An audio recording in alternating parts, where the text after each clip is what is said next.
Support comes from the Missouri Forest Products Association, saluting Earth Day on April 22nd with an ongoing commitment to help offset carbon emissions with sustainable harvesting of Missouri forests. Details at choosewood.com.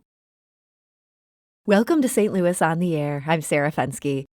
Brock Seals is a painter. You may have seen his work at the Contemporary Art Museum, St. Louis, or on that mural downtown honoring George Floyd. He's also the designer of some one-of-a-kind sneakers and a hip-hop artist, as this track demonstrates. Artist, I was just grinding last week. Now I see you not about none of that shit you tweet. Take a seat. I caught me a canvas, got on my feet like a G. I'm really out here jugging my name, ring in the street. Now I'm moving silence, cause simplicity is key. I get what I desire, I ain't speaking wishfully. I had to step up cause I was determined to succeed. I used to be laid back like weight cats over Murray's Grease. Canvas and Angeles, that's the perfect combination. Started and finished it. That was Law by the artist Brock Seals. And these days, he considers himself an artivist. His art and activism are intertwined, and he feels that identity so keenly, he's titled his upcoming album, The Artivist. And he joins us today to talk about it. Brock Seals, welcome. Welcome. Thank you for having me. So your work seems to be everywhere these days, but it's not always for happy reasons. You painted George Floyd downtown, you painted Chadwick Boseman on the Wash U campus. Does it feel like good people dying has been in some ways good for your career? I consider myself like a keeper of time. So I like to, just highlight some of these moments that are in like the culture. So I'm just kind of keeping record of what's going on. Mm-hmm. So you earned your bachelor's degree in fine arts from UMSL. Have you always been an activist as well, or did that take more time for you to feel ready to speak out? I've always had my opinion on things, but I was never the type to, to put it out there as much as I could. But it wasn't until I kind of got really comfortable with my art and I found that I could use my art to speak for me is when I kind of, got activated.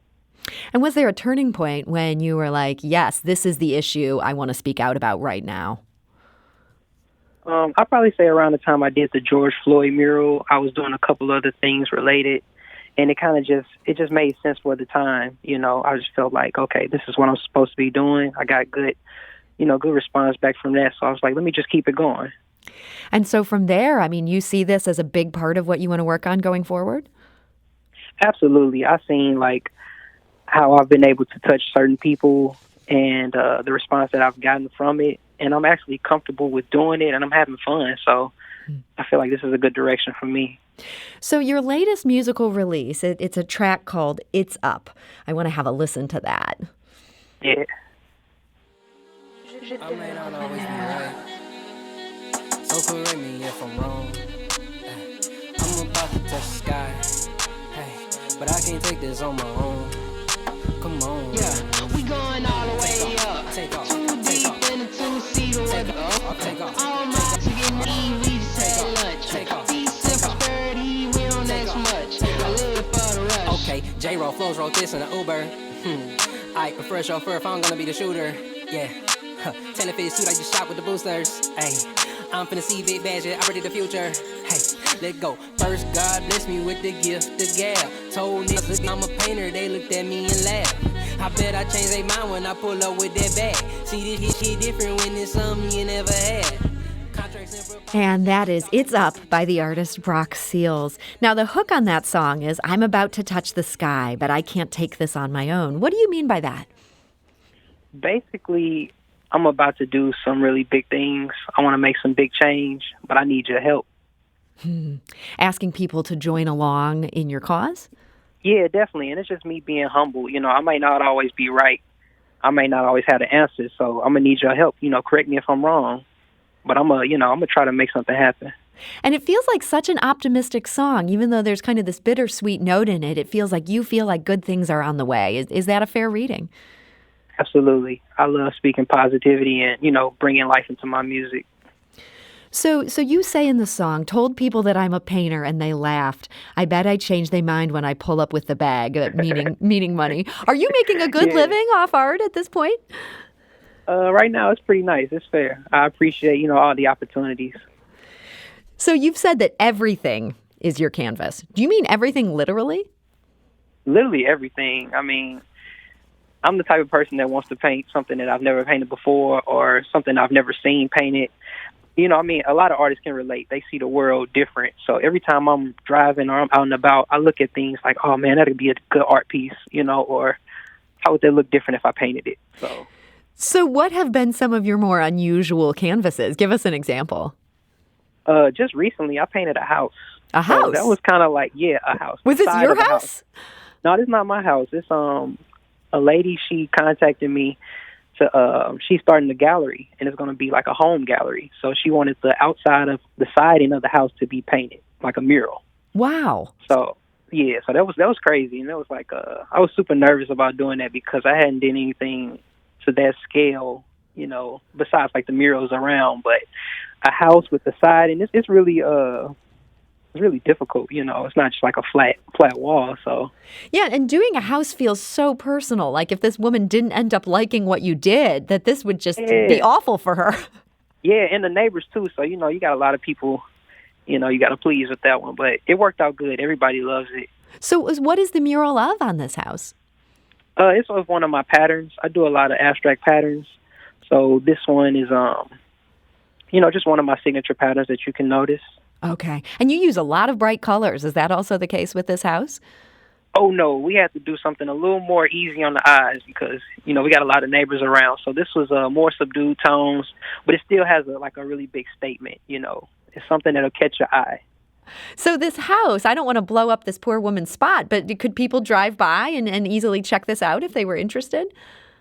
Yeah, I think she's still getting everything up and running, so we'll have the information out shortly. But it is done. You can check my Instagram page, and you can see the pictures of it and all that. So okay. Well, we recommend if you're interested in seeing more about this mural that Brock Seals has done on a house, you can check out his Instagram page. We'll also have that linked on our St. Louis Public Radio website. That's stlpublicradio.org if people want to check that out. Now, I know your canvases aren't all that big. You're also painting cleats for pro athletes. How did that come about? Let me see. This had to be around like 2014, 2015. My brother Nicholas Coulter, he reached out to me and was like, "Hey, I got some cleats for you to paint." And at this time, I was just doing shoes, and I was like, "Man, I'm not really comfortable with painting cleats." And he was like, "These are for a Rams player." So I'm like, "Oh, okay, that's cool." We can yeah, make that'll get a quick yes. Yeah. So it started then in 2015, and from then we've worked with different NFL athletes, soccer athletes, just a wide array of different people who, are professional athletes. So this is me not being a professional athlete or anybody with much in the way of style. How do you possibly bring style to cleats? It seems like you're working with such a small canvas that's goes largely unnoticed by so many people. I'm a big sneakerhead, so I love shoes. I love different colors, different patterns. So I just take that same approach when I'm, doing cleats. Of course, I have to do more prepping because, cleats are like different materials and, stuff like that. So we have to prep them to make sure that they last while they're on the field or court or wherever they play. Mm-hmm. Have any of these athletes brought you back for a repeat commission? Oh, yeah. Yeah, I was doing man, at a point in time, it was just like every Sunday I would have something to do for some type of athlete. Just last year, I did cleats for Harrison Bader, the center fielder for the Cardinals, and that was like a big break for me as well. That turned out really nice. Wow. I assume these cleats, these are also on your Instagram if people want to check out this work? Yeah, everything's on my Instagram. I post daily. And that Instagram, that's @SealsBrock. And we're talking, of course, to the artist, Brock Seals. And he's Correct. telling us about where art and activism combine. He now calls himself the Artivist. Yes. Brock, you've compared yourself to Andy Warhol. What do you see in him that you want to emulate? I just like how he was able to keep the time. Some of his art, it kind of captured the time period that he was in. He did a good job of that. So that's what I mean when I say keeper of time. Just commentating on what's going on now, some of the, pop culture influences, just through my eyes. Mhm. And it also feels kind of like Warhol that you have a really commercial eye. And I mean that as a compliment. Like you kind of know what people want and what people might be willing to pay for. Do you see yourself ever having a factory like Warhol had a factory where you'd have people making all these prints for you and at work on Brock Seals ink? Is that part of your long-term goal? That sounds really good. I'd like to have something like that. It'd probably give me a little rest. I work a lot and I do a lot of this stuff, just on my own. So if I could get a little help just so I can spread it, so it can be more accessible to people in other countries and other states. So I could twist your arm into that vision, but it doesn't sound like something that you were really planning. I am, but I may need your help to, help me push that along. There you go. You're going to enlist me in your cause. Well, so tell me how all of this began. Did you grow up here in St. Louis? Yeah, born and raised St. Louis, Missouri. And you began rapping, I understand, in the 6th grade. What originally got you into that? Well, I went to Jennings, so we had a after school program to where we had a studio in the school, and you could rap and make your own music, but it had to be positive, of course, stuff like that. So that was my first introduction into recording in a professional studio and actually writing my own music and stuff like that. So it's just stuck with me since then. And then why did you decide to study fine arts at UMSL rather than continue to focus on your music at that point? I chose, first, after high school, I studied fashion. Oh. Because I was really big into fashion, so I went to Chicago to study fashion at Columbia College, Chicago.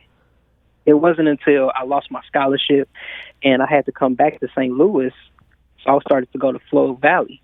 And they didn't have a fashion program, so I was like, okay, back against the wall, I got to, come up with something. Like, what can I do? Mm-hmm. What can I, pursue? Because I felt like I needed to, to prove myself again because I had let myself down, not only my family and stuff like that. So I was like, art seemed like a cool thing to do. I didn't know how to use a paintbrush prior to then. I was scribbling still. So, I had to learn everything.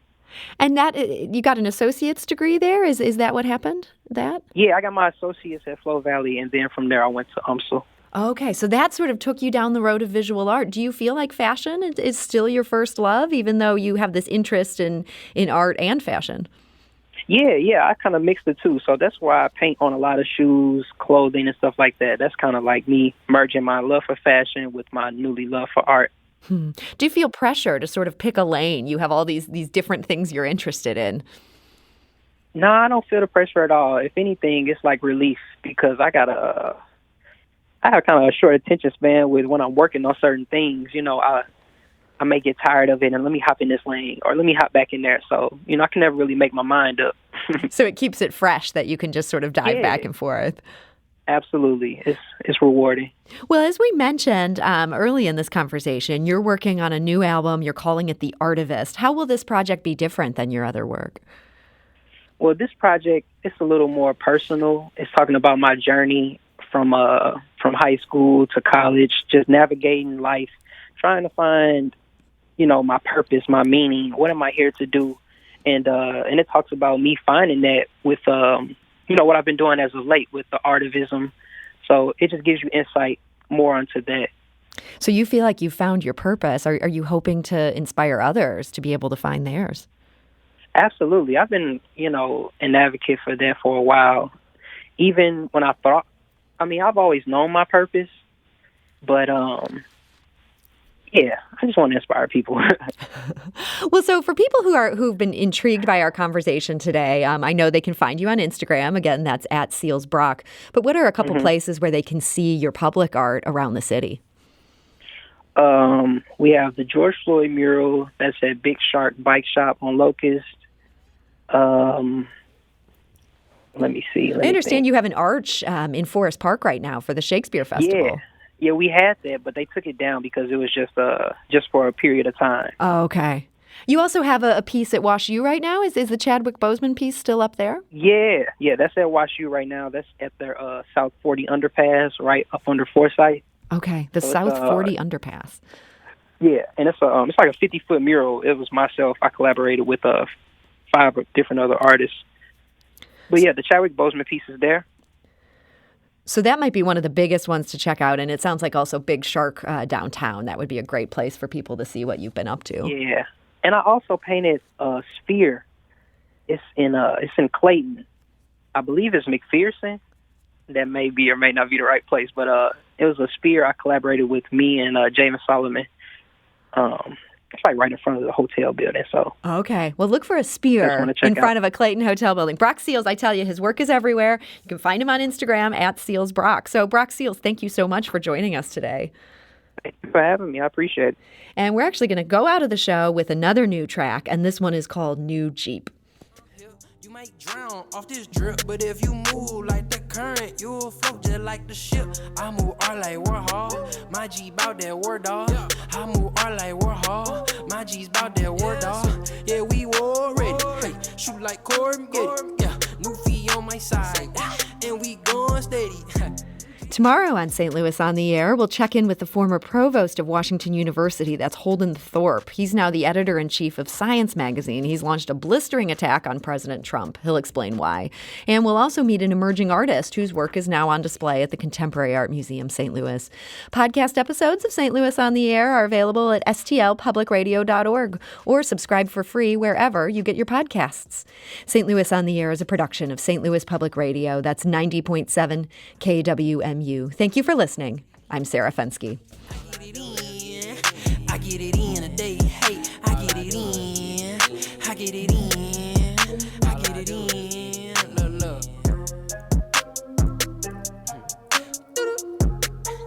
Take your doors off tight weather, you know. So it won't melt. All that. Ski.